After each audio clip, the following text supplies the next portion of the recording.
सहनाववतु सहनौ भुनक्तु सह वीर्यं करवावहै तेजस्विनावधीतमस्तु मा विद्विषावहै।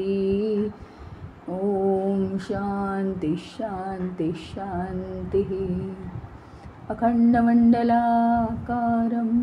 व्याप्तं येन चराचरं तत्पदं दर्शितं येन तस्मै श्री गुरवे नमः। अज्ञानतिमिरान्धस्य ज्ञानाञ्जनशलाकया चक्षुरुन्मीलितं येन तस्मै श्री गुरवे नमः। गुरुर्ब्रह्मा गुरुर्विष्णु गुरुर्देवो महेश्वरः गुरुरेव परं ब्रह्म तस्मै श्री गुरवे नमः। स्थावरं जङ्गमं व्याप्तं यत्किञ्चित् सचराचरं तत्पदं दर्शितं येन तस्मै श्री गुरवे नमः। चिन्मयं व्यापि यत्सर्वं त्रैलोक्यं सचराचरं तत्पदं दर्शितं येन तस्मै श्री गुरवे नमः। त्वमेव माता च पिता त्वमेव बन्धुश्च सखा त्वमेव विद्या द्रविणं त्वमेव सर्वं मम देवदेव त्वमेव सर्वं मम देवदेव।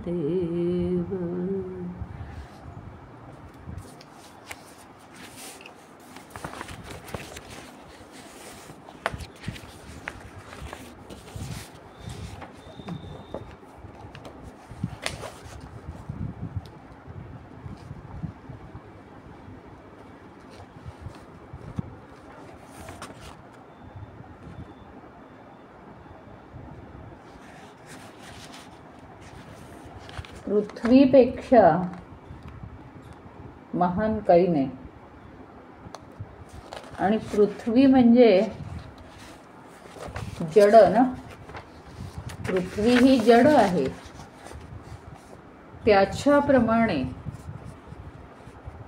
आपला देह हा जड आहे, म्हणून देह ही आपली माता आहे असं कंपॅरिझन। आणि देहाची कशी काळजी घ्यायची ईश्वर प्राप्ती होण्यासाठी, स्वतःचं स्वरूप जाणण्यासाठी। देह आपल्यासाठी काय काय करतो, देहामध्ये सगळंच आहे ना, मन बुद्धी चित्त अहंकार, सगळे अंतःकरणाचे सगळे भाग, इंद्रिय आहेत, हे सगळे देहाचेच भाग आहेत आणि सगळे विविध कार्य करतात। जशी पृथ्वी माता जड असली तरी सुद्धा ती कशी सगळ्यांना सामावून घेते आणि काय काय पुरवते ती या जीवांना, त्याप्रमाणे देह जरी जड वाटत असला तुम्हाला आत्तापर्यंतच्या अभ्यासामध्ये, तरी सुद्धा संपूर्ण जीवनात देह महत्त्वाचा रोल प्ले करतोय। संपूर्ण जीवनात म्हणजे आपण स्वतःचं स्वरूप जाणण्यासाठी आपण म्हणतो देहाचं भान नाहीसं झालं पाहिजे, पण ते देहभान नाहीसं होण्यासाठी आधी देह हवा की नको? कुठल्याही गोष्टीचा अभाव आहे हे म्हणण्यासाठी आधी ती गोष्ट अस्तित्वात असली पाहिजे की नाही? आणि देहाचं भान नाहीसं होणं हे होण्यासाठी आधी भान म्हणजे काय आणि देहाचं भान कसं असतं हे तर आपल्याला माहिती पाहिजे. देहाचं भान म्हणजे काय? आपण सगळ्या गोष्टी, सगळ्या क्रिया देहावरच अनुभवतो ना. सगळ्या गोष्टी आपण देहामध्येच अनुभवतो. हे आधी भान आपल्याला देहामुळेच कळतं आणि मग देहाचं भान नाहीसं होईल ना. म्हणजे नेमकं काय नाहीसं करायचं आहे हे तर कळलं पाहिजे. हे देहाचं इम्पॉर्टन्स या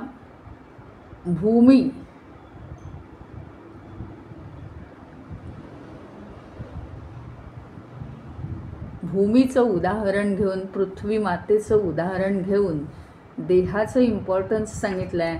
जडवस्तू वाटतात पण त्याचा उपयोग आहे. नाहीतर भगवान श्रीकृष्ण असं म्हटलंच नसते की पर्वतात हिमालय श्रेष्ठ, म्हणून हिमालय मीच आहे असं समजा. हिमालय हा पर्वत आहे, तो जड आहे, तरी भगवंत म्हणतात तो मीच आहे असं समजा. म्हणजे काय? जे सौंदर्य आहे, चर अचरात परमेश्वर आहे, जडात सूक्ष्मात परमेश्वर आहे, हे आधी जाणवायला पाहिजे. आता पुढे जाऊन पुढचा प्रश्न असा आहे, 30वीत एकपदम धर्म्यम. त्याचं उत्तर आहे दाक्ष्यम एकपदम धर्म्यम. म्हणजे काय? कशावर हा धर्म अवलंबून आहे? केवळ कशावर हा धर्म अवलंबून आहे? तर दाक्ष्यमवर.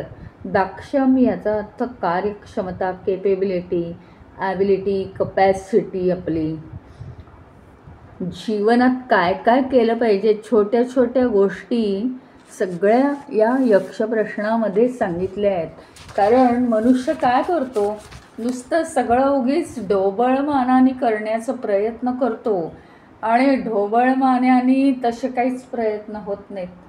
सूक्ष्मत्वात जाऊन, म्हणजे मी तर म्हणीन काय माहिती का, हे यक्ष प्रश्न म्हणजे प्रॉपर गाईड आहे की पहिल्यापासून माणसाने कसं जीवन जगावं. आणि हा यक्ष प्रश्न, मी जर आता एज्युकेशन मिनिस्टर असते तर मी यक्ष प्रश्न 11वीपासून घातलं असतं सगळ्यांना.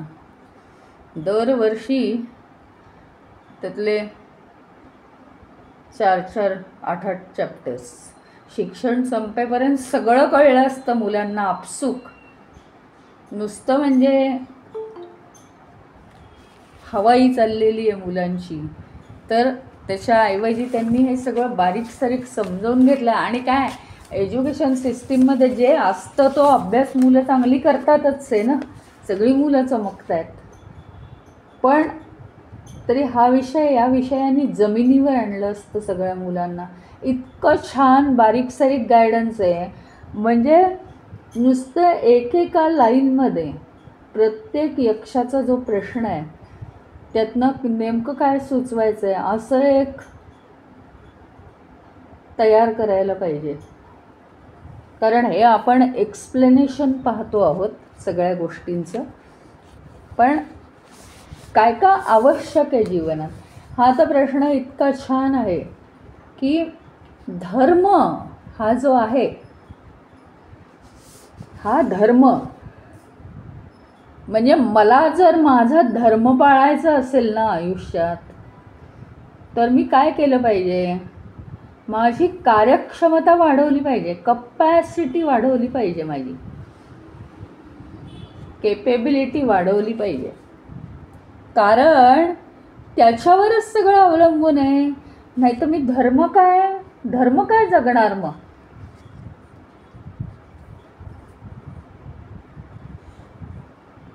दाक्षम म्हणजे काय माहिती आहे का? दाक्षम ह्याचा अर्थ काय? तर मी काय माझ्या कर्मामधून मी काय देत आहे, म्हणजे ते काही कोणाला उचलून द्यायला नको आहे, पण माझी कर्म ही काय आहेत शेवटी? या समाजामध्ये काहीतरी देता येत ना ती. काहीही असो, ती माझ्या बाबतीत असली तरीसुद्धा मी माझ्या बाबतीतली सगळी कर्म करणं समाजाचं संतुलनच आहे, नाही का? तर मी काय देत आहे आणि माझी कर्म आणि शिवाय सामाजिक तर करायचीच आहे. म्हणजे माझ्या संपूर्ण जीवनामध्ये मी काय देत आहे समाजाला? चांगले विचार देत आहे का? वाईट विचार देत आहे का? द्वेषाचे विचार देत आहे का? कोणत्या भावनांनी माझं मन भरलेलं आहे?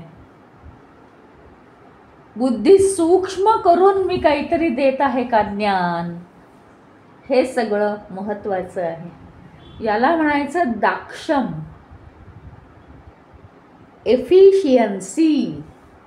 एफिशियन्सी आपली योग्यता. म्हणजे नेहमी समाजामध्ये जी कामं करायची आहेत, समाजामध्ये याचा अर्थ काय माहिती आहे का? सामाजिक कार्य असो की माझं पर्सनल याचा अर्थ नोकरी करतोय. समजा मी नोकरीमध्ये मी काय करतोय? फास्ट मी करू शकतोय का? जलद सगळं. हां. आणि दुसरं म्हणजे माझ्या हालचाली, माझ्या कृती, माझ्या क्रिया कशा आहेत? निर्णायक क्षमता आहे का? निर्णायक आहेत का कृती? सगळं कसं पाहिजे? जलद आणि प्रॉपर पाहिजे एकदम. म्हणजे ही दाक्षम व्यवस्थित होईल. आणि हे सगळं कोणाच्या अंगी पाहिजे? ज्याला धर्म जगायचा आहे, हां, धर्माने ज्याला वागायचं आहे, तो कोण माहिती आहे? धर्मी. त्या धर्मीच्या अंगी या सगळे गुण पाहिजेत.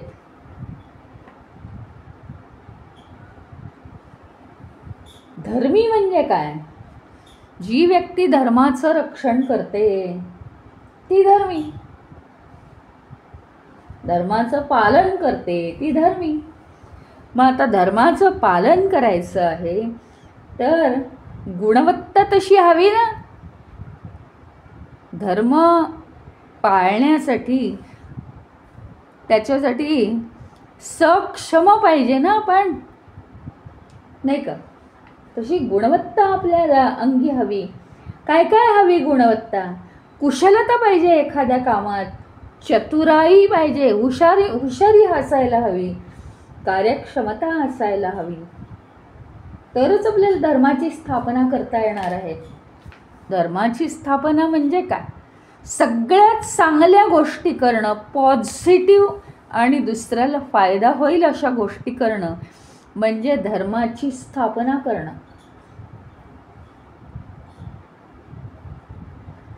अतिशय क्लॅरिटी पाहिजे आपल्या कामात, स्पष्टपणा, आणि अतिशय जलद काम केलं गेलं पाहिजे.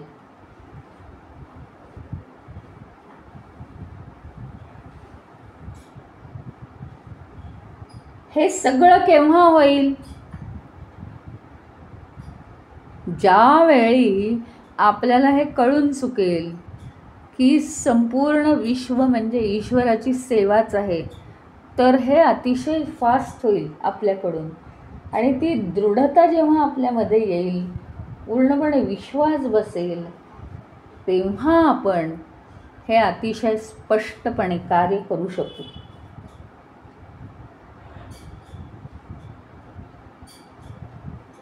आणि जेव्हा मग का बरं भर दिला आहे धर्मावर?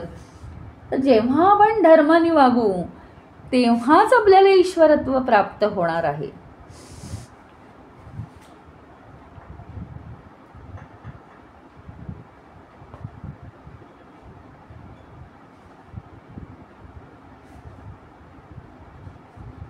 संपूर्ण गीतेमध्ये धर्माचं प्रतीक श्रीकृष्ण भगवान आहेत. धर्मच आहे श्रीकृष्ण. आणि पालन धर्म करणारा कोण आहे? अर्जुन आहे. अंगी धैर्य हवं, धाडस हवं, हुशारी हवी, एफिशियन्सी हवी, क्लॅरिटी हवी सगळ्या गोष्टींची, आणि दृढनिश्चय हवा.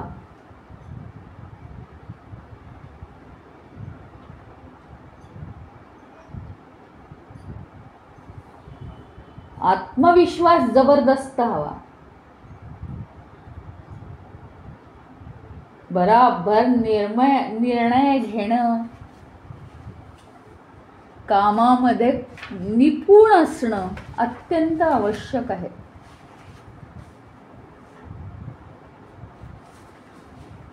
म्हणजे धर्माने वागता येतं.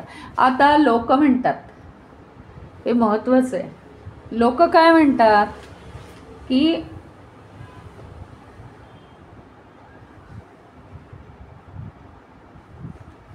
हे अध्यात्म आहे ना, त्याच्यामुळे आमचे संसार बिघडतील, मग आम्ही संसार नाही करू शकणार, कारण त्याच्यात मग वैराग्य येतं, मग आम्ही संसारापासून लांब जाऊ, असं लोक म्हणतात. ह्याच्यावरून समजेल की काय लांब चाललोय आपण.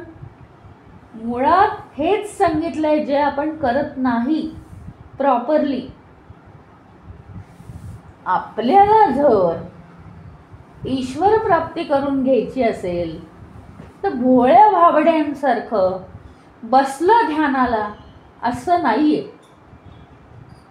तुमचं संपूर्ण व्यक्तिमत्व काउंट केलं जातं. काउंट केलं जातं म्हणजे काय?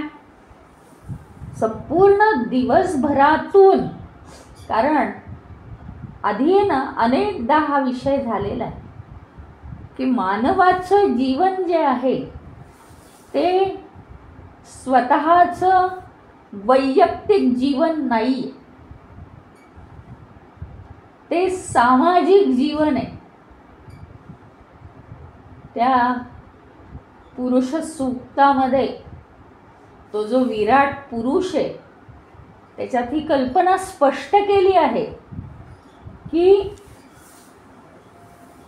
समाजाचे लाखो हात, लाखो बाहू, लाखो पाय, समाजाची लाखो डोकी, संपूर्ण समाज मन, समाजाचे लाखो डोळे, समाजाची प्रचंड श्रवण शक्ती, गंध घेण्याची शक्ती, म्हणजे विराट पुरुष, म्हणजे समाज पुरुष.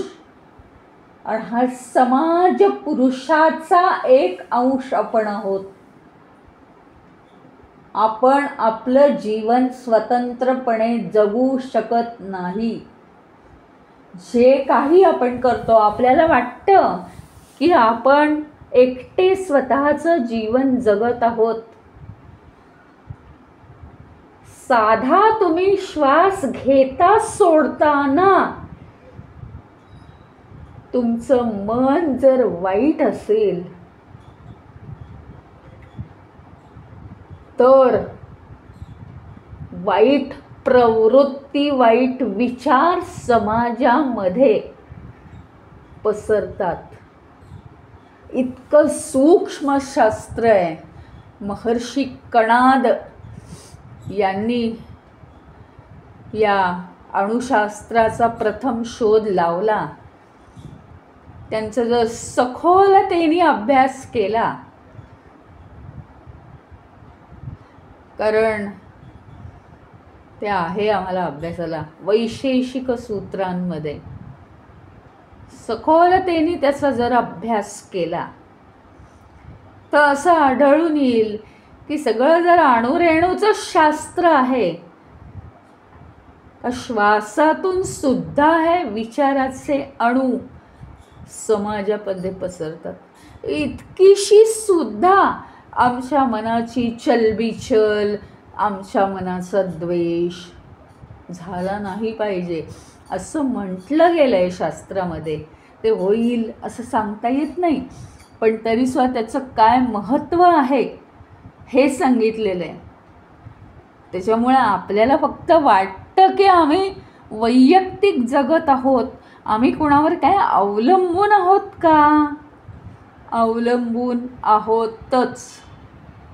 काय करू शकतो? तुम्ही काय करू शकता? घरात ज्वारी बाजरी पिकवू शकता, गहू पिकवू शकता. मग ते पिकले की ते काढायचे, मग घरात जातं, दळायचं सगळं, मग घरात बनवायचं, मग कचरा होतो, घरातच खत करा, द्यायचं नाही कचरेवाल्याला. होईल असं?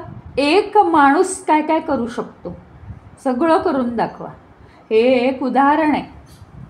किती गोष्टींसाठी वेगवेगळी माणसं आहेत समाजात आणि किती गोष्टी कित्येकांकडून आपण आपल्या गरजा भागवतो. आपणही लोकांच्या वेगळ्या गरजा भागवतो, लोकही आपली वेगळी गरज भागवतात. संपूर्ण समाजाचं हे जे चक्र आहे हे व्यवस्थित चाललेलं आहे. आपल्याला फक्त असं वाटतं दिले पैसे आणि घेतलं, असं नाही आहे. ती वस्तू तिथे क्रिएट करायला सुद्धा कष्ट आहेत. तुम्ही का नाही क्रिएट करत? पैसे कशाला देताय मग? याला महत्त्व आहे. ज्याचं काम त्यांनी करायला पाहिजे. आपण समाजाचा एक अंश आहोत आणि म्हणून समाजाला आपण काय देतो आहोत?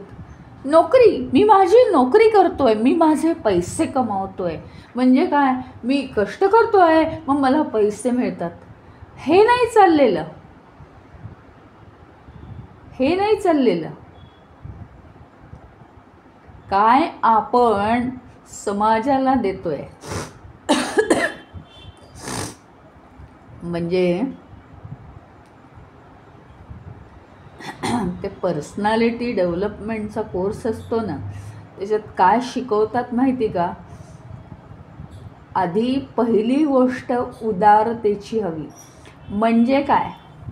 तर तुम्हाला जी काही इन्कम आहे तुमचं, ज्या कामासाठी जे इन्कम आहे त्याच्यापेक्षा काहीतरी जास्त द्यायची तुमची दानत पाहिजे.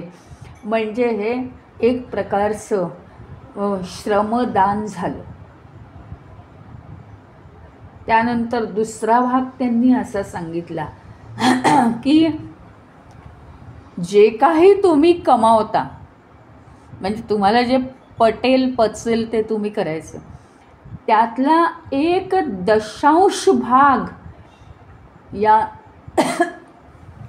यानं त्या रूपाने गरिबांना दान करावा. का बरं? पर्सनॅलिटी डेव्हलपमेंटला असं का सांगतात? ते सुद्धा शिकलेत हे शास्त्र. पर्सनॅलिटी कशामुळे डेव्हलप होते? समाजामुळेच. पटणारच नाही हे तुम्हाला, कधीच पटणार नाही. हे आम्ही आमचं सगळं डेव्हलप केलेलं आहे, आम्ही आमचं करतोय सगळं, असं नाही आहे. एक पाऊलसुद्धा आपण समाजाशिवाय चालू शकत नाही. तर मग पूर्ण गरजा कमी करायच्या आणि ऋषीमुनींसारखं हिमालयात जायचं. तर ठीक आहे, तेव्हा तुम्ही म्हटलं मी स्वतंत्र आहे, मी एकटा चालतो तर चालेल. आणि तेव्हा तुम्ही म्हणणारच नाही, कारण तुम्ही परमेश्वर झालेले असाल तेव्हा. तर हे खूप महत्त्वाचं आहे की आपण समाजाला काय देतो. अनेक यातल्या गोष्टी महत्त्वाच्या आहेत. माणसं समोर आली आपल्या, अगदी खूप नाही आपण तोडून वागत, पण नुसतं सगळ्यांच्या बॉडी लँग्वेजवरनं आपल्याला कळतं. करायची गरजच नाही आहे फार. उठणं बसणं बोलायची गरज नाही, तरी सुद्धा आपल्याला कळतं की आपण लोक काय विचार करतायत आपला. इतकं सूक्ष्म शास्त्र आहे. त्याच्यामुळे मन हे नेहमी समोरचा मनुष्य ईश्वर आहे या भावनेनी, प्रसन्नतेनी मन उठलं पाहिजे. प्रसन्नतेनी मन भरून गेलं पाहिजे आपलं. सतत आजूबाजूला प्रसन्नता आपल्यामुळे पसरली पाहिजे. म्हणजे नुसते गोड शब्द बोलून काहीच चालत नाही. तुम्ही काय बोलताय, काय घटना घडतायत, मी तुम्हाला सांगू, काही होण्याची गरज नाही. खरोखरीच ज्यांची साधना जास्त आहे, नुसतं तुमच्या अस्तित्वात तुम्ही श्वास जरी घेतलात तरी त्यांना कळतं तुमच्या मनात काय विचार चालले. बघा तुम्ही, गुरुला तर नेहमी कळतं की तुमच्या मनात काय विचार चाललेत, काय खरं आहे काय खोटं आहे, हे कळू शकतं. आणि त्याच्यामुळे जे दुखावले जातात लोक, अत्यंत महत्त्वाचं आहे हे धर्माला अनुसरून वागणं आहे. इथे आपली एफिशियन्सी काय, म्हणजे एफिशियन्सी ह्याचा अर्थ आपली जी कार्यक्षमता आहे ती नुसती हातापायांनी कर्म करण्याची कार्यक्षमता नाही सांगत आहे. शारीरिक कार्यक्षमता महत्त्वाचीच आहे, सगळ्यात महत्त्वाची, पण मानसिक कार्यक्षमता, बौद्धिक कार्यक्षमता. बौद्धिक जर तुमच्याकडे खूप ज्ञान असेल तर ते समाजाला उपयोगी पडेल अशा रीतीने तुम्ही वागा. याला म्हणायचं बौद्धिक कार्यक्षमता. आणि जर ही कार्यक्षमता आपण देऊ शकलो समाजाला तर काय होतं माहिती आहे, तरच आपल्याला अतिशय सोज्वळ मन, अतिशय शुद्ध अंतःकरण, अतिशय निरागस निरामय अंतःकरण, तिथेच परमेश्वर प्रकट होतो. तरच आपल्याला ईश्वरत्व प्राप्त होऊ शकतं.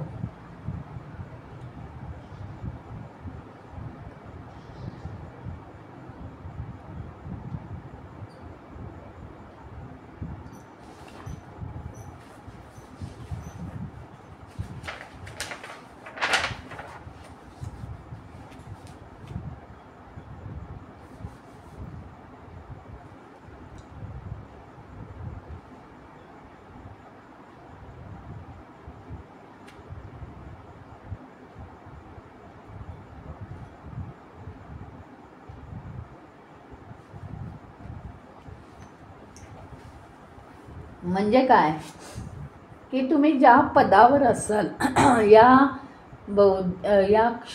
कार्यक्षमतेमध्ये काय काय येतं. आत्ता म्हटल्याप्रमाणे चांगल्या अधिकारी पदावर आहात तुम्ही आणि काहीतरी समाजामध्ये अन्याय होतोय, तर तुम्ही तो न्याय मिळवून दिला पाहिजे. त्याला घाबरता कामा नाही. समजा उदाहरणार्थ तुम्ही पोलीस आहात आणि आजूबाजूला कुठेतरी कोणावर तरी अन्याय होतोय, नको आपल्यावर उगीच शेकेल म्हणून तुम्ही तुमचं कार्य केलं नाहीत, ते काहीच उपयोग नाही. ते धर्माने वागणं नाही आहे. धर्माने वागताना प्रसंगी जीव द्यावा लागला तरी चालेल,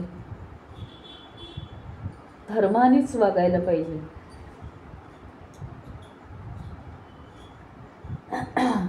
पोलीस नेहमी प्रामाणिकच असावेत, न्यायाधीश हा नेहमी प्रामाणिकच असावा असं काय असते, अपेक्षा असते नेहमी समाजाची.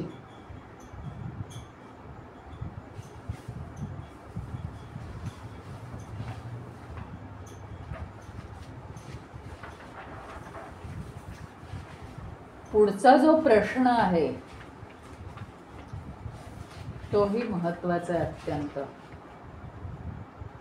किस्वित एकपदम यशः. कशामुळे आपल्याला यश मिळतं, प्रसिद्धी मिळते, यश मिळतं? कशामुळे? व्यवहाराचा भाग आधी बघा. दानम. केवळ दान केल्यामुळे आपल्याला यश मिळतं.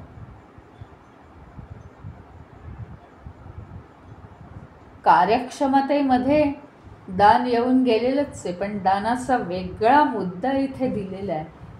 केवळ दान केल्यामुळे आपल्याला यश मिळतं.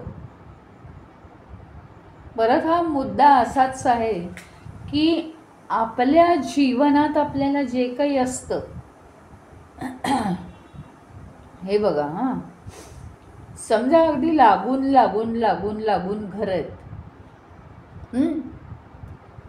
आणि तुम्ही काय केलं, अंगणं आहेत पुढे, अंगणं आहेत, अंगणं.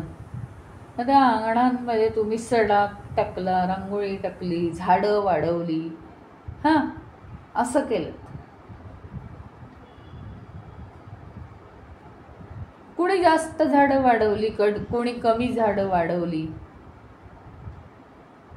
जेव्हा ऊन तिरकं पडतं तेव्हा जिथे झाडं आहेत त्याच्या दुसऱ्याच घरावर शेजारच्या सावली पडते, आणि त्या घराच्या पुढे जिथे झाडं नाही आहेत त्यांचं ऊन या घरावर पडतं. मग आता काय म्हणायचं? काही नाही. शेवटी संपूर्ण समाजात काय चाललेलं आहे ह्याचा परिणाम आपल्यावर होतो, आणि म्हणून आपण समाजाला काय द्यायचंय हे आपण ठरवायचंय आधी. जे आपल्याला हवं असेल, उदाहरणार्थ आपल्याशी कोणी चांगलं बोलावं किंवा आपल्याला कोणीतरी त्यांची काही सिक्रेट सांगावी, ही कंप्लेंट नेहमी असते. आम्ही मात्र सगळं आमचं सांगतो, ते मात्र काही सांगत नाही, सगळं सिक्रेट असतं. तुम्हाला जर वाटत असेल की त्यांनी सिक्रेट ठेवू नये तर तुम्ही पण सगळं सिक्रेट सांगून टाका. जे आपल्याला हवं आहे, हां, एखादा मनुष्य आपल्याला टाळतो, आपण त्याला टाळू नाहीये म्हणजे तो आपल्याला टाळणार नाही. म्हणजे जे आपल्याला हवं आहे ते आधी आपण द्यायला नको का? तरच ते येईल आपल्याकडे परत.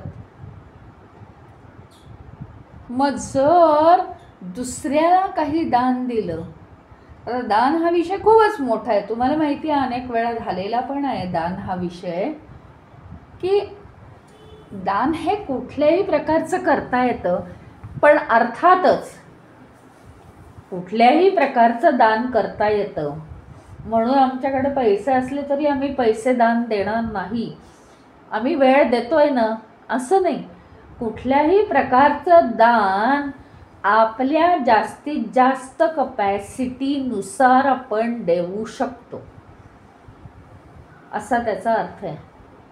योग्य ते दान योग्य व्यक्तीला द्यावं, त्याचं महत्त्व आहे जीवनात. हे बघा, व्यावहारिक मुद्दा काय आहे? व्यावहारिक मुद्दा असा आहे की ते बघा, ते दगडूशेठला देतात ना आणि त्यांचं नाव लागतं, किंवा कुठेतरी देणगी देतात, मग पायरीवर त्यांचं नाव लिहितात, त्या पायरीला त्यांचं नाव देतात. आता बघा तुम्ही, एक पायरी बांधायला किती पैसे लागतात? जे धनवान आहेत त्यांच्या मानाने, पण त्या पायरीवर नाव लिहितात.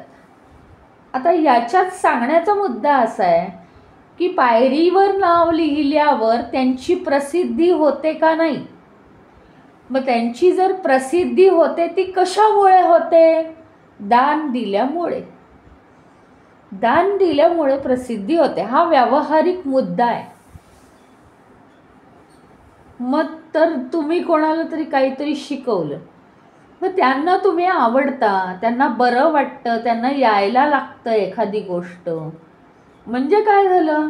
दानच झालं ना. दानामुळे नाव मोठं होतं, दानामुळे प्रसिद्धी मिळते, दानामुळे यश मिळतं जीवनात. प्रसिद्धी आम्हाला नको आहे हो असं म्हणणारे लोक आहेत, पण जीवनात यश हवं असेल तर दानच केवळ केलं पाहिजे. त्याच्यापासून पळून जायसाठी दुसरी उत्तरं काढायची गरज नाही.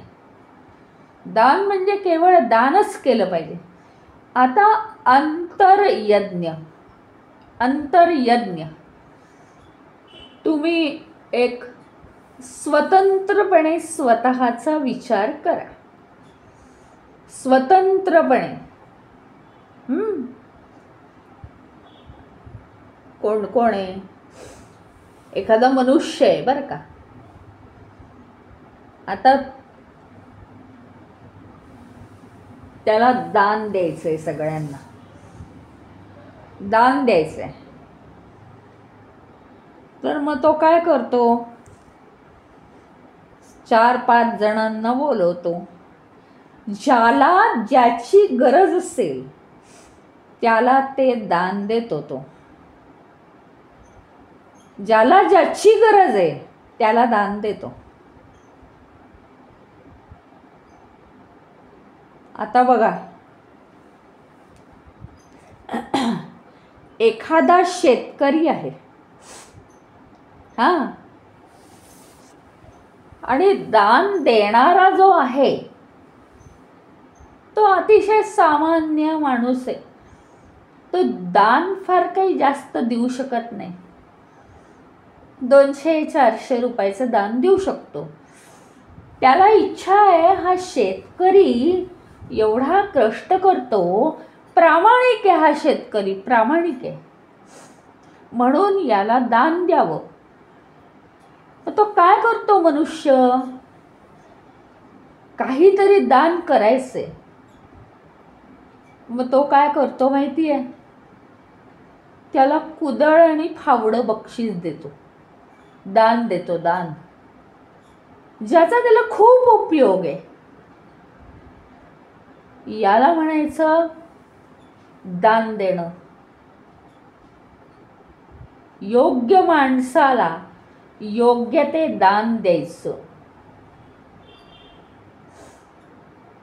म्हणजे आपल्या जास्तीत जास्त कपॅसिटीनुसार दान द्यायचं. ज्याला ज्याचा उपयोग आहे त्याला ते दान द्यायचं. आजकाल काय करतात बघा, आता लग्न समारंभात एक आनंद व्यक्त करायचा म्हणून आपण आहेर देतो ना. आहेर हे सुद्धा काय आहे? खुशी म्हणून ते थोडंसं दानच आहे एक प्रकारचं, की चला तुम्ही हे घ्या, खुशी आहे. खरं तर काय असतं माहिती का?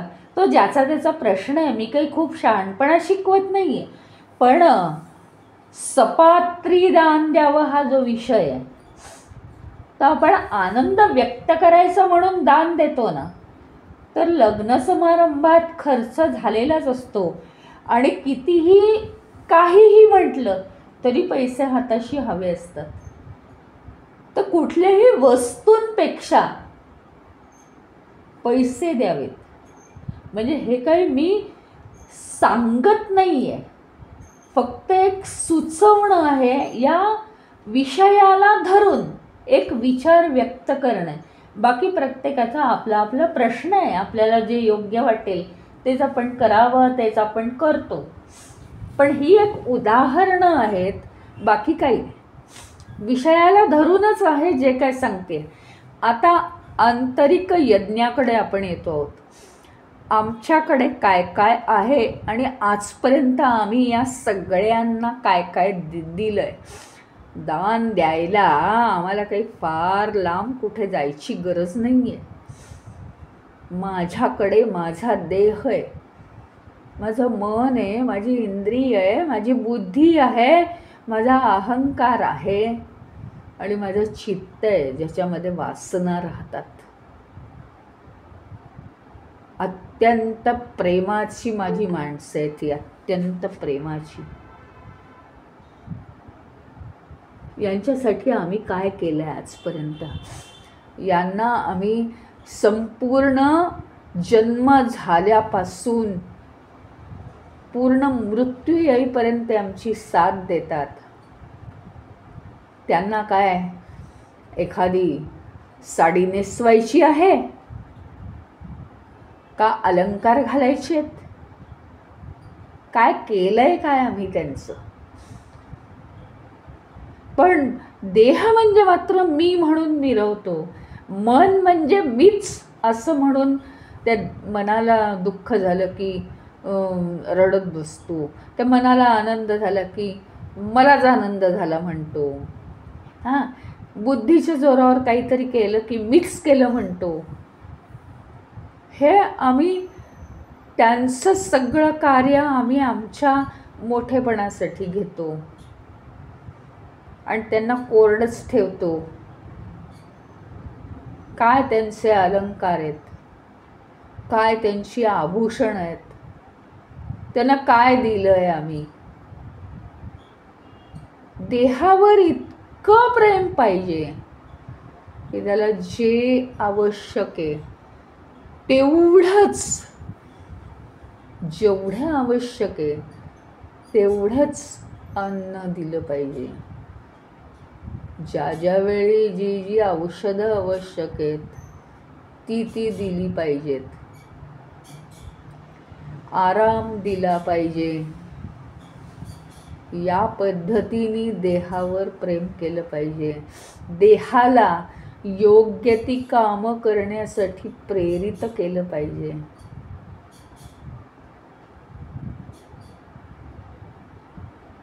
आणि देहाचे उपकार मानले पाहिजेत. परमेश्वराने ज्याची कितीही किंमत दिली तरी तो देह मिळत नाही. आपल्याला माहिती आहे, डॉक्टरांकडे आपण जातो तर डॉक्टरांकडे आपल्याला कळतं एखाद्या पेशंटसाठी खूप पैसे दिले, डॉक्टर कितीही पैसे लागले तरी चालेल, हा आमचा माणूस आहे, हा जगलाच पाहिजे. आणि या पलीकडे डॉक्टरांचंही काही चालत नाही आणि शेवटी मनुष्य जातो आणि आपण म्हणतो की काय किंमत त्या पैशाची, कितीही पैसे दिले तरी हा जीव परत येत नाही. हा जीव जो आहे ना तो संपूर्ण या देहामध्येच आहे. म्हणजे देह म्हणजे जीव आहे खरं तर. त्याला आपण किती जपायला पाहिजे. म्हणजे कितीही तुम्ही करोड दिले तरी देहाची किंमत पूर्ण होणार नाही. एक मोठं ऋण आहे ते. ईश्वराने आमच्यावर केलेले उपकार आहेत ते. नाही तर ईश्वर आम्हाला प्राप्त करायचं आहे कोणत्या तोंडाने आम्ही म्हटलं असतं.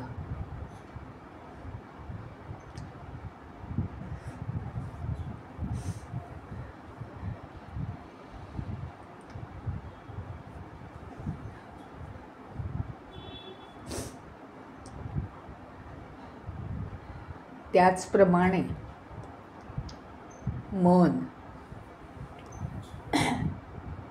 मन एवढं लहान मुलाप्रमाणे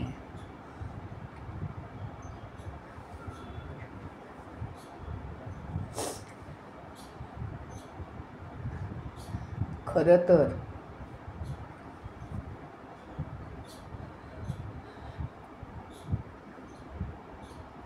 सगळ्या गोष्टी मन आपलं ऐकू शकतं. त्याची एक सवय आहे मनाची की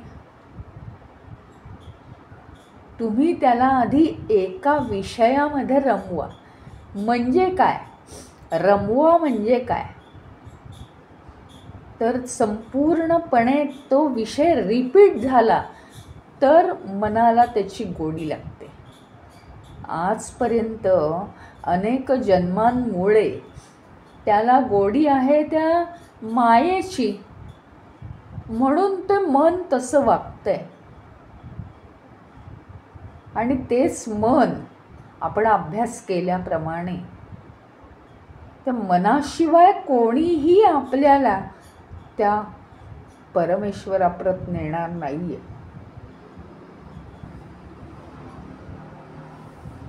मनाशिवाय कोणीही परमेश्वराप्रत नेणार नाही.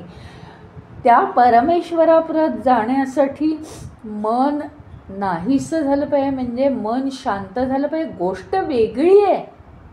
पण मनाचा ॲब्सेन्स नाही चालणार आहे. आधी मनामध्ये ईश्वराला भेटण्याच्या भावना तयार व्हाव्याच लागतील. ईश्वराला भेटण्यासाठी ज्ञान जरी घेणार असाल तरी ते मनामध्ये यावंच लागेल. मनामध्ये त्याचे विचार व्हावेच लागतील आपल्याला. काही न होता काही उगवणार नाही आहे काही एकदम.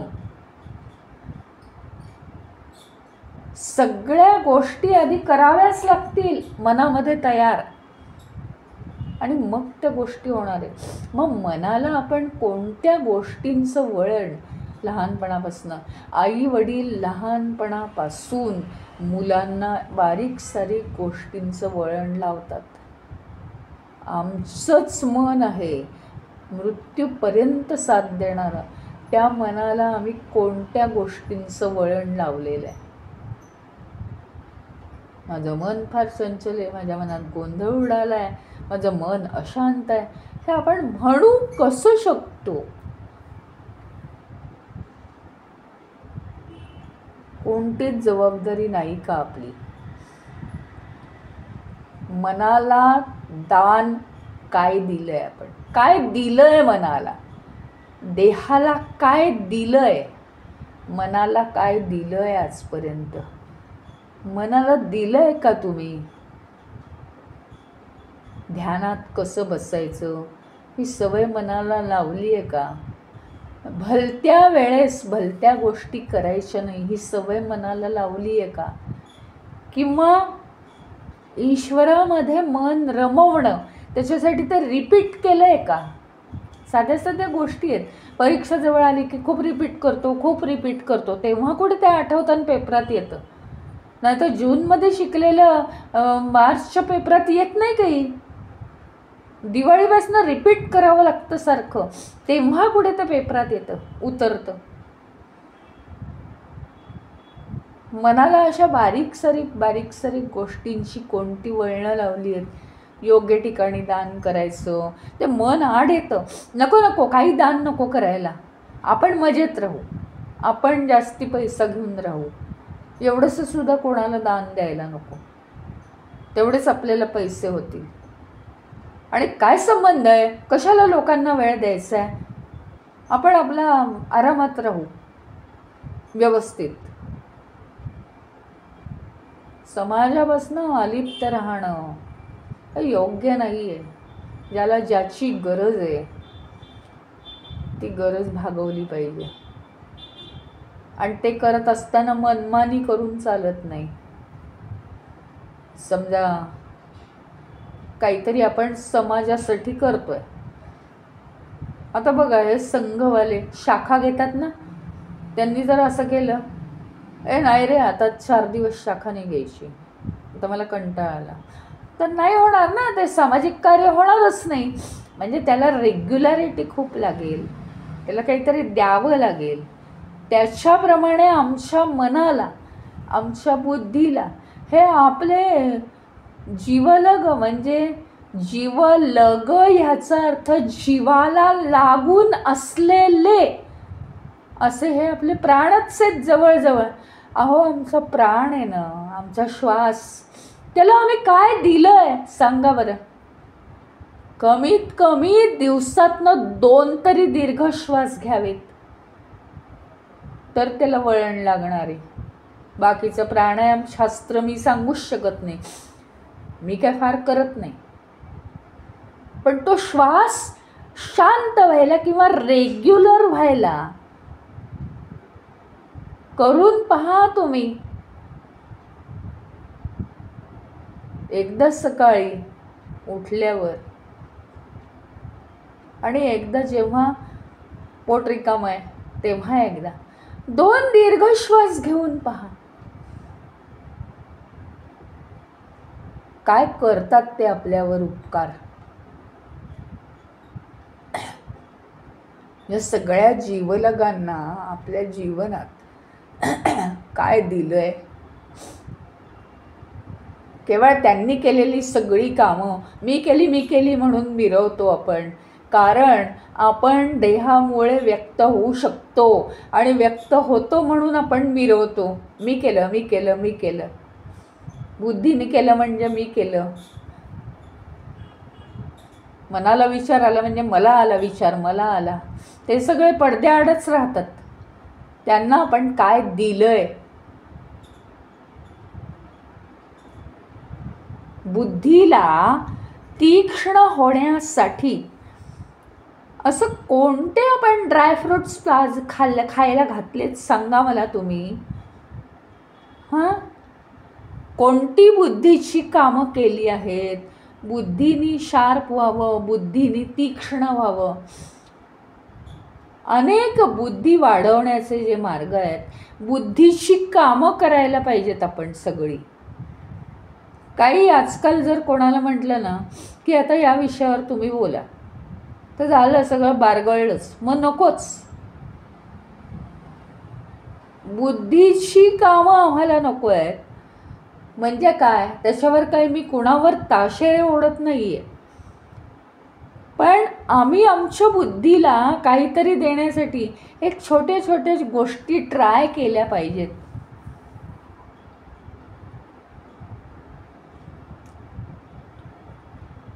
एखाद्या जीवनात एखाद्या खेळासारखं आहे. तुम्ही प्रश्न काढा, प्रश्न विचारा, म्हटलं की काहीतरी ट्राय करायचं. बुद्धीला तेवढाच ताण पडतो. आणि रामदास स्वामी तर म्हणतात जीवनाच्या शेवटच्या दिवसापर्यंत माणसाने काहीतरी वाचित जावे, काहीतरी लिहित जावे. अत्यंत महत्त्वाचं आहे. अत्यंत महत्त्वाचं. शेवटपर्यंत आपले सगळी इंद्रिय, बुद्धी हे चांगलं चाललं पाहिजे. म्हणून हे महत्त्वाचं आहे. अहंकार आम्हाला अहम दिलेला आहे. अहम नावाची चीज, केवढी मोठी चीज परमेश्वराने दिली आहे की कुठे काय चाललंय, अरे तिथे आग लागली आहे बरं का, नाही जवळ जायचं नाही. हा अहम आम्हाला वाचवतोय. अरे डास येतात, दार लावा बरं. अहम आम्हाला वाचवतोय. सगळ्यापासून तो जागृत करतोय. त्याला आम्ही काय दिलंय, कोणते विचार आम्ही अहमला दिलेत जन्मापासून, कोणते विचार दिलेत. काही दिलेलं नाहीये की अरे बाबा तू अहंकार वाढवण्यासाठी तू नाहीयेस, मी केलं म्हणू नकोस. ते आपल्यातलं चैतन्य सगळं काही करतं. तू काही करू शकणार नाहीयेस. तू जड आहेस, पंचमहाभूतात्मक आहे. तुला काय काम दिलंय तेवढेच तू कर. जर काही बाहेर झालं तर सांग बरं, सूचना दे लगेच. अहम आपल्याला वाचवतो, तेवढ्यासाठी तो दिलेला आहे. त्याच्यापेक्षा जास्त तो जर काम करत असेल तर त्याला कोणत्या सूचना दिल्या आहेत आम्ही, त्याला आम्ही कधी शहाणं केलं आमच्या अहमला.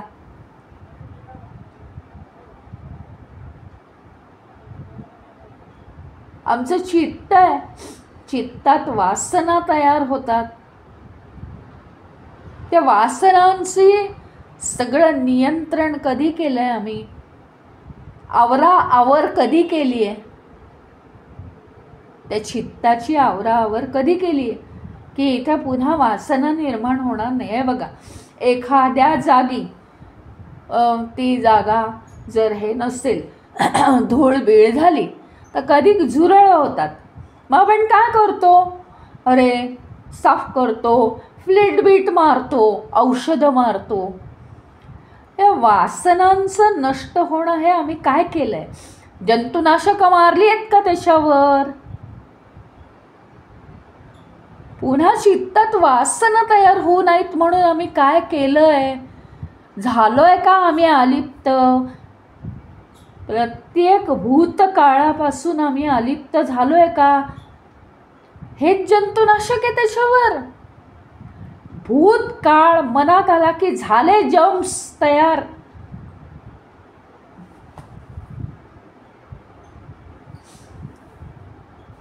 काय दिलंय आम्ही? काय यश यावं आम्हाला? तुम्हाला सांगू, दानाचं एवढं महत्व आहे, एवढं महत्व आहे.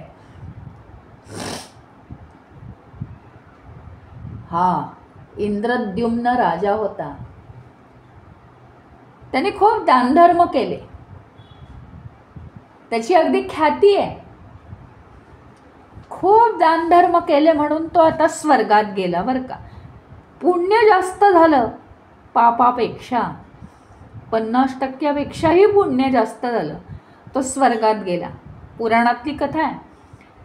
स्वर्गात गेला आणि त्याचं पुण्य जेव्हा संपलं, बघा स्वर्ग कसा असतो. त्याचं पुण्य जेव्हा संपलं तेव्हा त्याला त्याचा आत्मा खाली पाठवण्यात येत आहे. त्याला सूचना आली आहे त्याच्या आत्म्याला, चला याचे 2 दिवस राहिले. जसं मोबाईलचं येतं ना, तुमचा रिचार्ज करा, 2 दिवसात हे संपेल वगैरे, तसं याचं पुण्य 2 दिवसात समाप्त होणार आहे. तर त्याचा आत्मा, त्याला फुल गॅरंटी असते, आपण गेल्या जन्मात खूप दान केलेलं आहे. त्यामुळे कुणाला तरी आठवेल की राजाने खूप दान केलंय. आणि ती जरी भावना थोडीशी कुणाच्या मनात डोकावली ना, तरी मला परत स्वर्ग मिळेल अशी एक आशा असते. सगळीकडे राजाचा आत्मा फिरायला लागतो वन रात्रीचा. रात्रीचा तुम्हाला माहिती आहे ना, 3 वाजल्याशिवाय पूजा करत नाहीत. म्हणजे काय, असा एक समज आहे की रात्री 12 ते 3 या सुमारास सगळे आत्मे सूक्ष्म देहामध्ये फिरत असतात. तर राजाचा आत्मा फिरायला लागला सगळीकडे. त्याला काळजी वाटायला लागली. मग हळूहळू तो आठवण करायला लागला कुणाकुणाला दान दिलं होतं. पहिल्यांदा तो मार्कंडेय ऋषींकडे आला. मार्कंडेय ऋषींच्या मनात विचार आला, मी ऋषी आहे, मी कुठेच फार काळ राहत नाही, त्यामुळे माझ्यावर उपकार कोण करणार, मला कोण दान देणार, मला काही माहीत नाही या आत्म्याबद्दल, असा विचार त्यांच्या मनात आला. झालं, राजाचा आत्मा नाराज झाला. त्याच्यामुळे ते पुढे गेला. पुढे गेला, घुबडाकडे गेला, कोल्ह्याकडे गेला. मागचे जन्म त्यांचे माणसाचे. कुणालाच राजाच्या दानाची आठवण होईना. काय करायचं? शेवटी तो आत्मा एका तलावाजवळ आला आणि तिथे कासवाच्या मनात विचार आला, हा तलाव तर राजाने डोनेट केलेला आहे ना.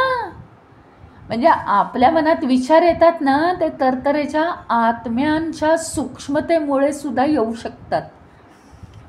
हा तलाव राजाने डोनेट केलेला आहे ना, त्याच्यामुळे हा तलाव इतका स्वच्छ आणि मी इथे राहू शकलो.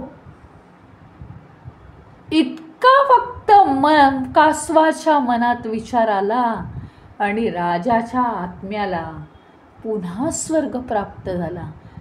आता यातनं आपण काय शिकणार आहे? एवढं दान करावं की कुठलाही जीव कोणत्याही जन्मात कुठेही गेला तरी त्याला ते दान आठवून पुन्हा पुन्हा स्वर्ग मिळाला पाहिजे त्या आत्म्याला. ही पुराणातली कथा आहे. आपली नो डाऊट की आपलं हे पूर्ण वेगळं आहे. आपला एम, आपल्याला काही स्वर्ग हवा आहे, स्वर्गातलं सगळं सुख हवं आहे आणि मग ते पाप पुण्य संपलं की पुन्हा खाली यायचं आहे, हे नाही आहे. पण काय यातनं शिकायचं आहे? इतकं दान केलेलं आहे का तुम्ही? दानाचं महत्त्व या कथेतनं आपल्याला कळतं आहे की दानाचं महत्त्व किती आहे. की नुसतं त्या आत्मे फिरतात त्यांच्या सूक्ष्मतेमुळे सुद्धा, आणि आपल्या मनात विचार येतात त्यांच्या आपल्या मनातल्या विचारांच्या सूक्ष्मतेमुळे सुद्धा कुणाचंही भलं होतं, माहिती आहे. त्याच्यामुळे सतत आपलं मन अतिशय शुद्ध विचारांनी भरलेलं राहावं. आपल्यामुळे समाजाला, आपल्या अंतःकरणाला, आपल्या सगळ्या इंद्रियांना, मनाला, सगळ्यांना काहीतरी मिळत जावं आपल्यामुळे. म्हणजे आपल्याला काय होईल? यश मिळेल आयुष्यात. जे दिलं आहे त्याचाच रिझल्ट म्हणजे यश. आपल्या मनाला काय वळण लावलंय, बुद्धीला काय दिलंय खाद्य, आपल्या इंद्रियांना आपण काय दिलंय खाद्य, तेच आपल्याला यश मिळण्यावर अवलंबून आहे. त्याच्यावरच